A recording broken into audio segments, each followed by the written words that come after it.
Good afternoon, everyone. It's CJ. I hope everyone is having a fantastic day. It is Thursday, July the 14th, and I'm very excited for today's interview. Today's interview is with Diane Sare. Diane is a candidate this year for U.S. Senate for 2022, coming up here soon. And what's more exciting about this is actually in New York. Now, Diane it was very challenging for her to do all the work to make it to. There was lots of things that were done behind the scenes in an attempt to keep her off the ballot, but she was able to conquer all of that.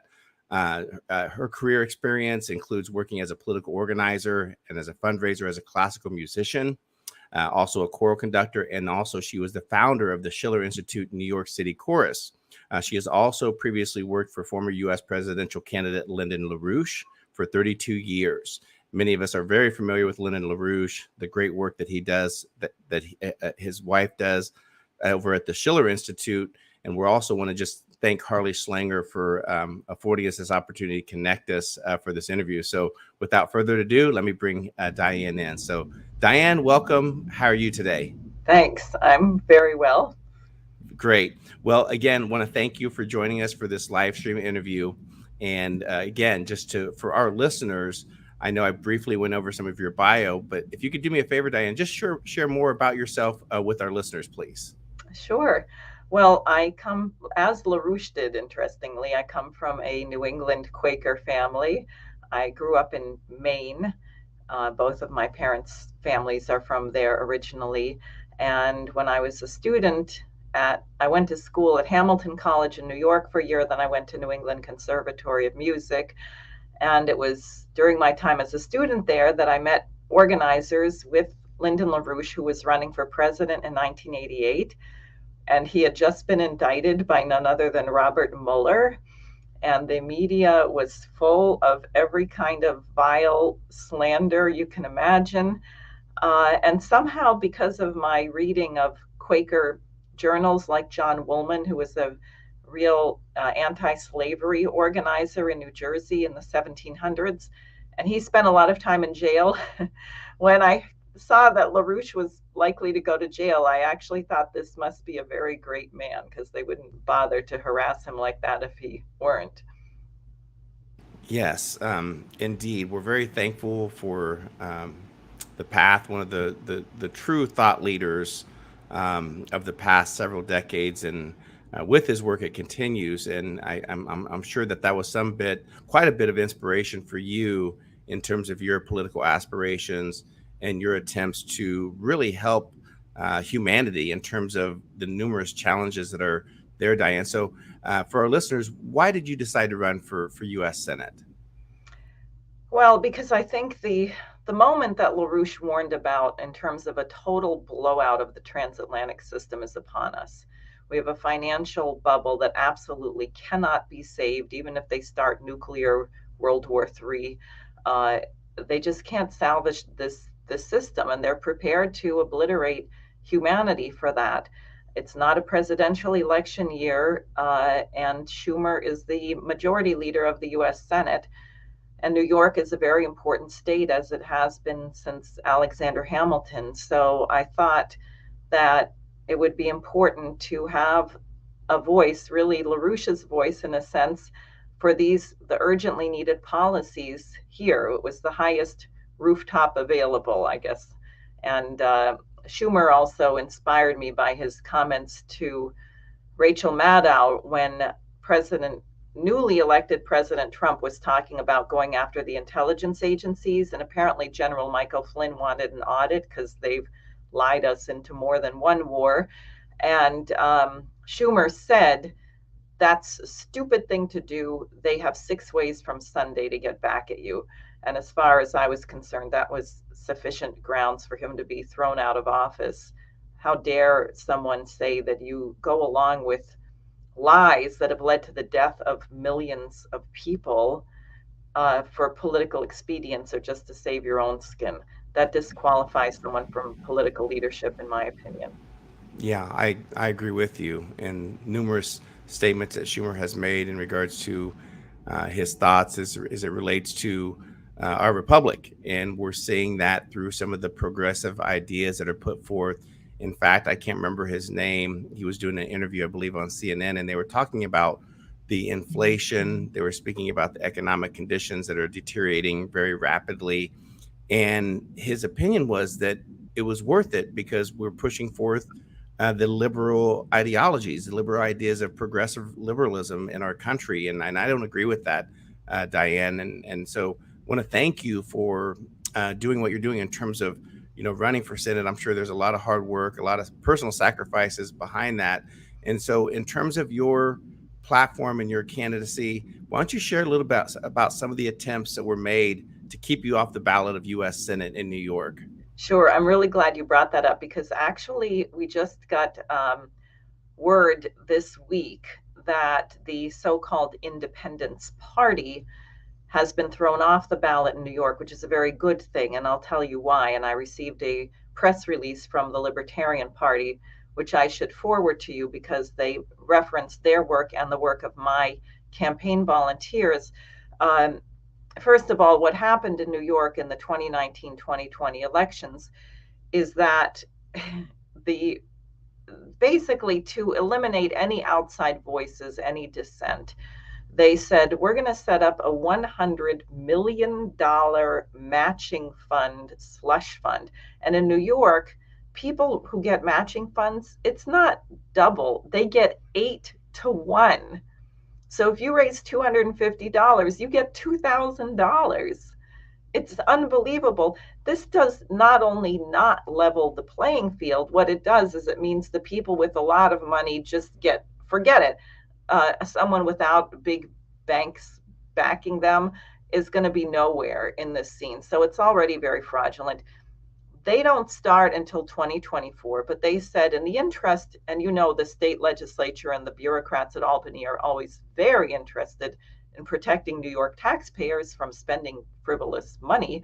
So they said, in order to protect the taxpayers, we have to prevent frivolous candidates from getting these matching funds.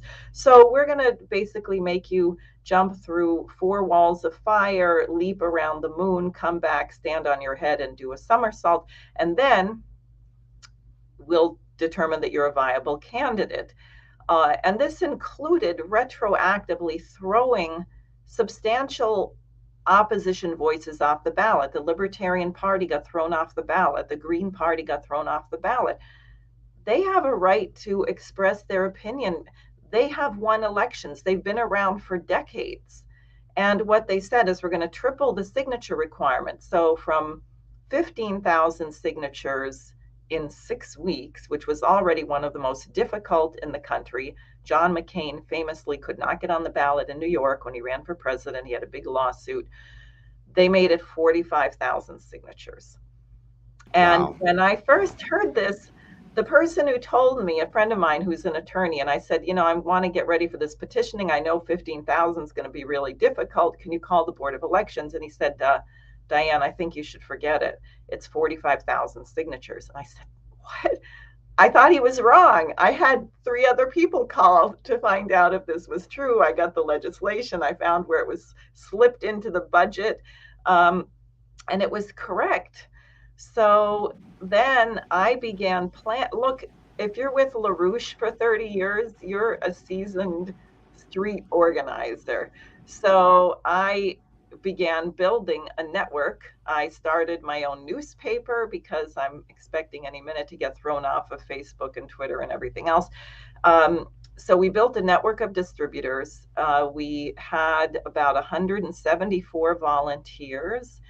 And my campaign filed 66,000 signatures on the deadline. And we were the only one to successfully do that.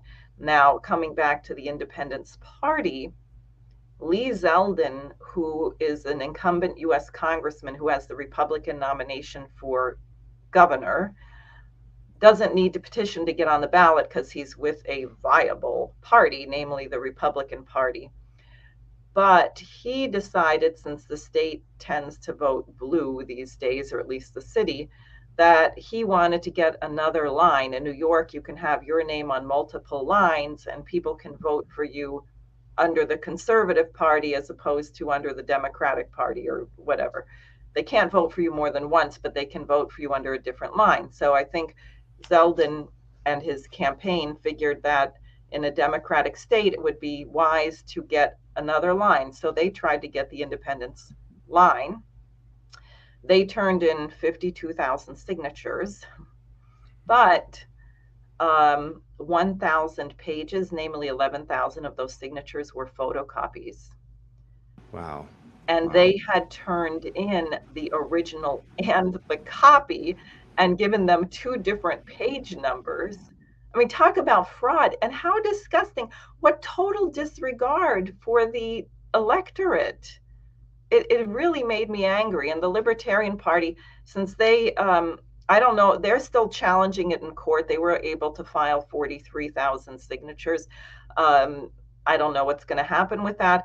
But also, anyone who did the actual work, and I use the word sadistic to describe this. The first day of petitioning, I was in Buffalo leading our Buffalo team. We had a blizzard. It was April 19th. We had a blizzard.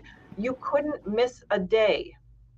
You would be off the ballot. So people were out in blizzards and torrential downpours trying to find pens with ink that didn't smudge when it was wet. Crazy things. We had one person get sick with COVID because of being at a crowded event, and also the pandemic made because many people aren't going to church or the mosque or wherever you'd get a large crowd. I read in Crane's Business Weekly that the New York offices right now are only at 8% capacity. So they're tripling the signature requirement in a time when you don't have the population flow. I mean, it was really outrageous, really difficult. I couldn't do anything but petition for 6 weeks. And thank God I did it hands-on and was on top of every detail, because with all this fraud, the Libertarians had a problem with vendors. They hired vendors to get signatures for them, and it was a total scam. People were collecting a couple $100 a day and turning in 30 signatures. And I told my team, I said, look, this is impossible. We're being made to do something impossible. No one who is paid to do this will be able to do it. Only people who are dedicated to the mission. And we did. And I'm happy to say that the viable Republican Party, in their front group, the Independence Party, failed, and they are off the ballot as of this week. And I'm very pleased about that. They aren't off as the Republican Party.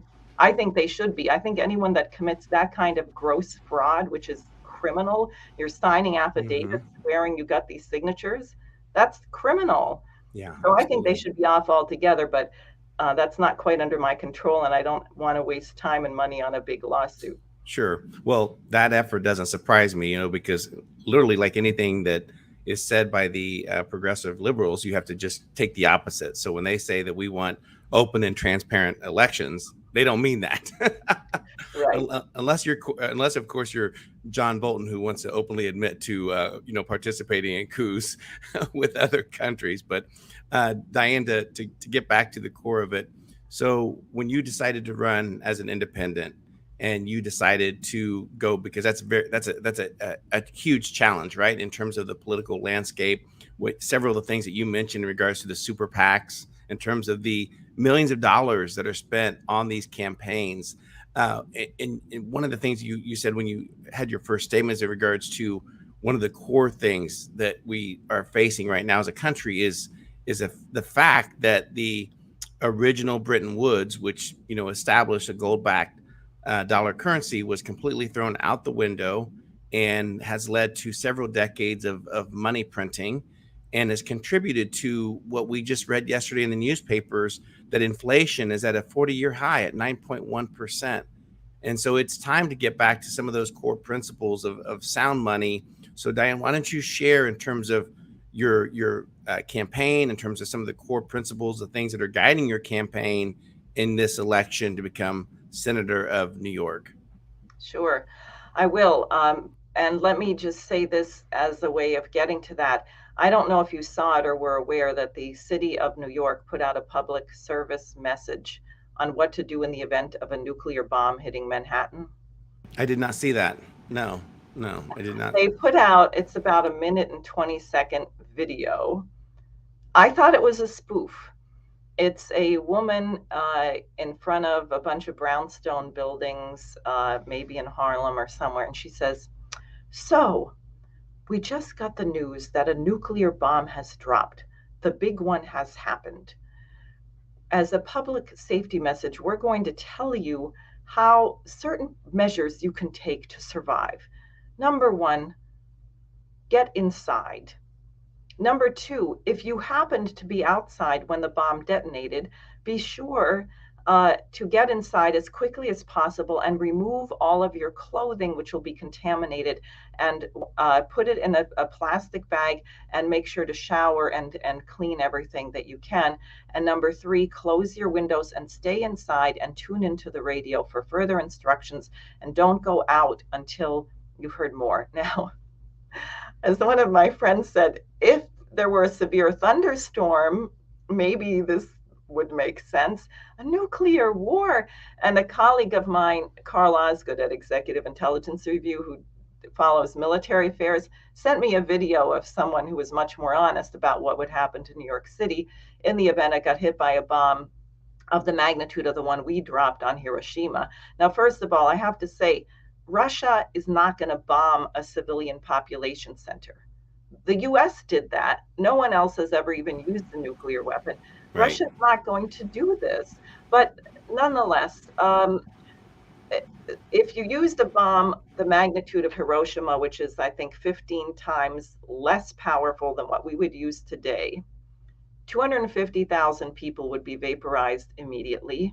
You'd have a fireball orders of magnitude hotter than the center of the sun. Things would just melt. And then the force of the blast would break all the windows. You'd have glass, weaponized, melted glass shards flying into everyone, everything. And then you'd have another 300,000 or so people dead. You would have buildings collapsing. The video that I saw of the more realistic set in Japan, one of the problems they didn't have because they were an earthquake zone is they didn't have buildings that were really heavy out of brick that would trap. They were made out of rice paper and things like that. But in New York, forget it. The people under fall. So why are they putting this thing out? What is the point? And my campaign manager called the Office of Emergency Preparedness and said, "Is this a spoof? Do you know what happens?" And they said, "Oh no, we had a team that researched this, and this is." And she said, "You got to be kidding me." And then the person let slip something. They said, "Well, there might be an accident." So would they stage something that's not as deadly as a nuclear war, claim it was a nuclear war, use it as a pretext to nuke Russia? Is that what they're preparing for? Are they just trying to scare people? I don't know, but it's truly insane. It is. It's insane because we have a situation where the Department of Defense believes that they could, win some type of a small scale nuclear exchange, and then you compound that with the fact that they've been able to accomplish so much with the fear. They've been able to leverage fear to manage society for so long, and they've gotten pretty good at it. And if you consider all things with the war on terror, with the policies that were implemented during COVID, and now during this turmoil that's taking place with Ukraine and Russia, they want to leverage that fear factor just for society. And I think the reason they do it is just kind of it provides them cover to continue the wealth extraction and the money laundering that's occurring when you have a Ukraine situation where Zelensky is now asking and stating that the financial levers, including primarily the West, needs to continue rolling out the billions of dollars per month to support it. It's just, Diane, it's such a shame what's happening in Washington, D.C., and I'm glad that you're running as an independent. I label myself politically homeless. Previously I had voted for Bill Clinton. I voted for George Bush. I wanted so much to believe in that two-party system that it made a difference. But we used to have an anti-war party in the United States. We used to, but not anymore. You see the Democrats and the Republicans walking in lockstep to continue this foreign intervention policies that have yielded no results the past several years. Right, exactly. Now, on this blowout, what LaRouche had said a number of years ago was that part of the reason for running a nuclear war is that if the Anglo Americans can say we won, they can write off all their debt obligations. Because what are they holding? It's quadrillions of dollars of derivatives obligations, which can never be paid. Correct. Right, and that's really why. See, all of this, and I had a talk with some members of the building trades unions, and I said, forget it. Raising interest rates, lowering interest, it doesn't work. The system is over. It's systemic. The only solution is bankruptcy reorganization. And as you brought up this Bretton Woods idea, where you've got to have a group of big nations, and the US has to be recruited. Everyone who's listening to this program, who's in the US in particular and everywhere, but we have to turn the US. We have to get back to the principles in our Declaration of Independence and our Constitution. We had a revolution against the British Empire, not so we could be the British Empire, which is the role we're Exactly. playing. So true. Yes. Yeah. So at any rate, we got to just zero this out, get rid of the crap, don't bail it out. Then you need fixed exchange rates. As we had in Bretton Woods, the dollar was pegged to a certain gold. Maybe it'll be another precious metal, but there's got to be a relationship among currencies, which is stable, not for speculation. And then we need Glass-Steagall in every country. Because what Glass-Steagall allows is it's not merely a separation of investment from commercial banking, and it's not merely a firewall that protects people's savings and makes the banking transparent, but what it would force you to, how are you going to break up these banks? You're going to have to put people in, like FDR did when he had the bank holiday, who are going to go through the books of the banks and determine what is legitimate debt and what is illegitimate debt. And you know what they're going to find? Drug money laundering, human trafficking, weapons trafficking. They're going to find crime. It is going to stink to high heaven what they're going to find. And maybe some bankers who have belonged in jail for some time and never go to jail. We're going to have to write off this criminal speculative activity. And then you're going to need a national bank. You're going to have to either nationalize the Federal Reserve or bankrupt the Federal Reserve and create a national bank. And you're going to need a lot of credit.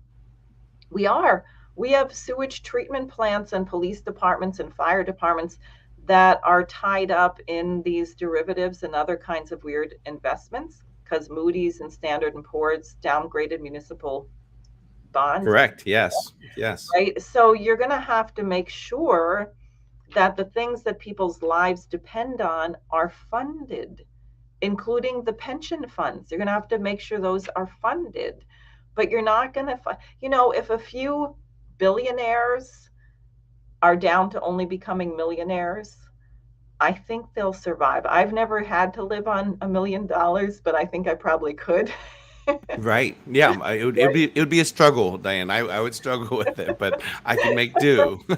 Yeah, exactly. We'd struggle, but we could do it, So they're not going to die. But if you shut down sewage treatment plants and nursing homes and hospitals, people die.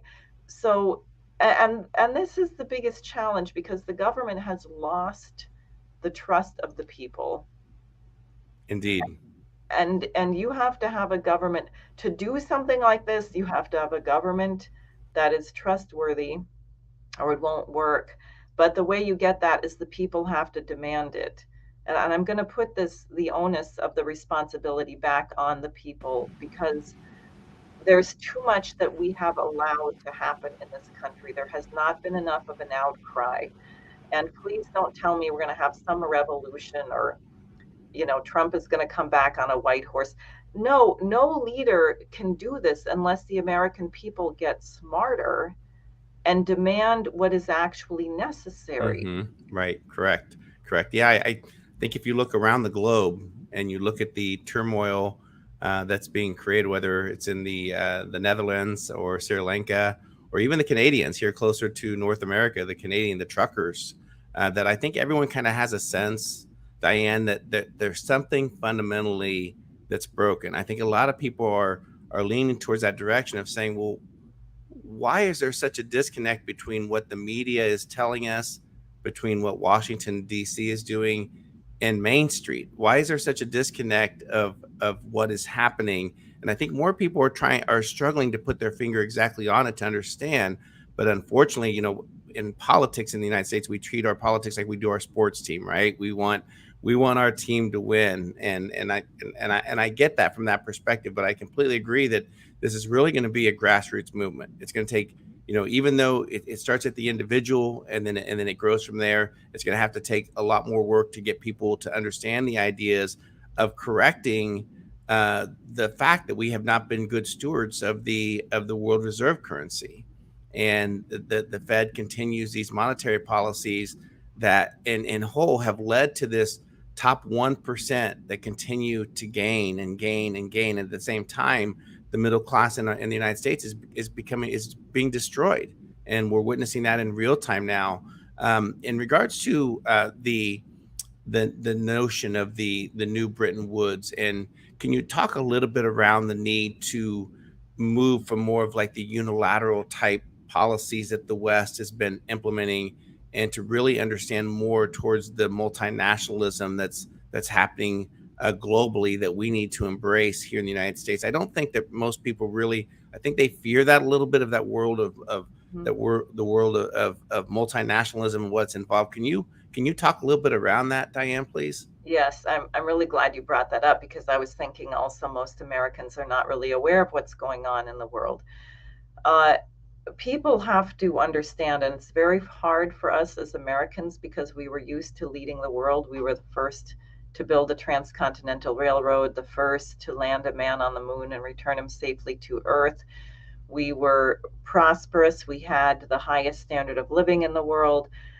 And we tend to therefore think of us as a global hegemon, that we run the world. The way we go, the world goes. Well, while you weren't looking, we gave up our birthright, and other nations have picked up the mantle, and frankly, with policies very similar to what one would call the American system, even though their form of government may not be the same. And I'm referring here to China, which, after the horrors of the Cultural Revolution, made a very conscious decision to reverse it, including sending hundreds of thousands of students to the US and Western Europe, bringing back Beethoven, bringing back science. But remember, China is a 5,000-year-old civilization. They had steel. They were making iron actually centuries before the West. And I only learned recently that they sent people to Kentucky, I don't know when, I forget, in the 1700s or something, to teach, to Wow. help us. So all this nonsense about all the evil Chinese scientists spying on us and stealing things, what are they stealing? Our inability to fix a pothole? What are we demonstrating that anyone would want to steal right now? So they decided that poverty had to be ended, and they, over 30 years, have lifted, or 40 years, 800 million people out of extreme poverty. And there was just a speaker at the Schiller Institute conference who made a point. They did not have a war to do it. They didn't invade one single other country while they were getting people out of poverty. And they didn't do it by mailing out welfare checks. They did it by having people on the ground go to the impoverished pockets and find out why people were impoverished, and then create businesses and create industries, and change a pork farmer to a kiwi farmer, and build a railroad so they can ship out their goods. It was very physical, very hands-on. So when the sanctions were imposed on Russia, the latest round, we've been doing it for a while, Putin and Xi Jinping had met February 4th on the sidelines of the Olympics. and they had this 16-page memorandum of understanding basically saying, and I am not going to speculate on whether Putin told Xi that he was thinking of taking a military action in Ukraine. I don't know that. It's probably likely it was discussed, but what is on paper is they said, we support each other's sovereignty, we support each other's territorial integrity. We're going to have a whole wide range of agreements on food, on science, on energy, on space exploration. It was beautiful. And they said this is not directed against any third country. What we are asserting is there has to be an order in the world where the security interests of every nation are respected equally. So when Biden tells us that we're going to be tough and we should be happy for spending $1 million to fill up your motorcycle with gasoline. Right. Yeah. Because we're sticking it to Russia and first of all, why do we want Russian people to suffer? That's not my main goal in life. I don't want to make anybody else suffer. So why does he think it's so great that we're making people suffer somewhere? Why should we be happy to do that? But at any rate, we're supposed to be happy to be torturing Russia. Well, but Russia decided they don't believe in this Green New Deal, Great Reset nonsense. So they're working with China. The Shanghai Cooperation Organization is now talking about bringing Iran in. These are like the large countries, Uzbekistan, Kazakhstan, etc. They're growing. They represent a much larger portion of the world's population than the lunatic fringe, that's what I'll call us in the West, does, right? I like that. Yep. We're a tiny minority. We just happen to have nuclear weapons and a gigantic bubble of derivatives. Exactly. Yeah. And we're committing suicide. And these other people are saying, you know what? Looks like this war in Ukraine is going to cause food shortages. Let's increase food production. Now, unfortunately, India had a horrible hot spell, but their government had agreed to subsidize the farmers to make sure they could increase food. What happened here? The American farmers, and Americans are good people. That's why we've got to pull ourselves together and fight.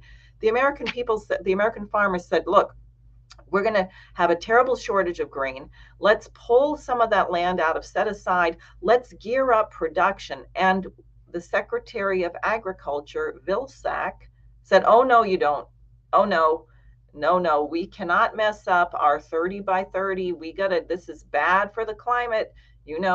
Growing green things is bad for green. I don't know why that is, but you can't increase food production. And it really sticks. So people should see. And I think that public service announcement of the 1.5 minute video on insanity, survive a nuclear war by doing your laundry and closing your windows, should give people, forget it. Why should you take anything as credible? And now coming back to what I said, so someone could ask me, well, how are you telling us to trust the government that's clearly gone mad? Because it's only the government that's going to be able to rein in these crazy bankers. So we have a real problem unless the American people step in a big way. Yeah, absolutely. I completely agree. And it's very unfortunate because if you look at the actions that are taking place, it almost appears they're willing to go full scorched earth in order to continue the dollar dominance and the U.S. hegemony around the globe. I don't see a whole lot of things that are changing. And now we're witnessing, Biden have to go to the Saudis. He's trying to repair the relationship with Mexico. I think it's too late. I think the actions of the United States and I think Afghanistan was a huge blow in terms of the confidence that if there was any little bit of confidence on the world stage that the United States has, I think Afghanistan completely threw that out the window. And one of the things that, Diane, we never do, that you never see government ever do, is to ever acknowledge that mistakes were made. There's never any type of self-assessment and brought forth to the American people to say, here's what went wrong. We did this wrong. We could have done things better. And you see that time and time again, but that never happens. You never hear government admitting that they were wrong with any of the policies that they put forth. They just provide excuses. The media picks that up and they continue the narrative that we live in the greatest economic prosperous times, that we truly don't. And that, I joke, Diane, I say that's why they need Mark Zuckerberg to create the metaverse, because in the future, that's the only place that government is going to be successful is in the metaverse, because in reality is going to come back and kick them in the tail here real soon. That's for sure. That's for sure. Yeah. Diane, why don't you share for our listeners how they can learn more about your campaign, your social media handles, so that way they can follow your work as well there, please. Okay, great. I hope I know them all. But you'll put stuff on the screen, right? I'll bring it up on the screen right now to Thanks. help. How's that? Great. Absolutely. Okay. My website is easy. That's Sare for Senate, and you can see my last name is spelled SAREFOR, not the number 4, sareforsenate.com. That's my website, and you can find links there. And I'm also on Twitter, Diane Sare for U.S. Senate. Is that Sare for with the number 4? Some of I these believe things. it. What is it? At Diane Sare. Yeah, just straight at At Diane Sare Diane on the Sare, Twitter just handle. my Yep. name. Yep. Okay, Absolutely. great. At Diane Sare. Then I am on Instagram, which is Sare with the number 4 Senate. I am also on Telegram as Sare for Senate, the same thing with the number. Okay. And Facebook, which is, I guess that's Sare for, I don't know what I put on Facebook. Yeah, Diane Sare Independent. Yeah, for 2022. Yeah. Diane, want to thank you for your time. Any closing thoughts, Diane, as we wrap up this interview? And again, want to thank you so much for your time today. But any closing thoughts, please? Well, I'd really like to thank you for having me. I would just say, do not give up hope. This crisis is our best friend. It's just a cliffhanger because we could not make the magnitude of changes that have to be made now unless the old system were going to come down with a crash. So it really is a race against time. If we can pull ourselves together with the bankruptcy reorganization and new Bretton Woods before these lunatics kill us all off with a nuclear war or food shortages or whatever they have up their sleeve. But that's what it was bound to look like. They wouldn't give up their power unless they were collapsing. So here we are, and we have a lot of work to do. Yeah, absolutely. Very well said. Diane, thank you so much for all our listeners tuning in on the multiple platforms that we're live streaming today. I want to thank you for tuning in. Do us a favor. Make sure that you share this interview. Let's share more information about Diane, about her campaign, the things that she's doing in conjunction with the LaRouche organization, the Schiller Institute, to really help humanity. I know that I say that quite a bit, but we're in that stage now where it's going to take each individual to become involved and change the trajectory that we're heading towards in the United States. So, Diane, thank you so much. And perhaps maybe we could do this again. Great. Thank you very much. Hey, thank you.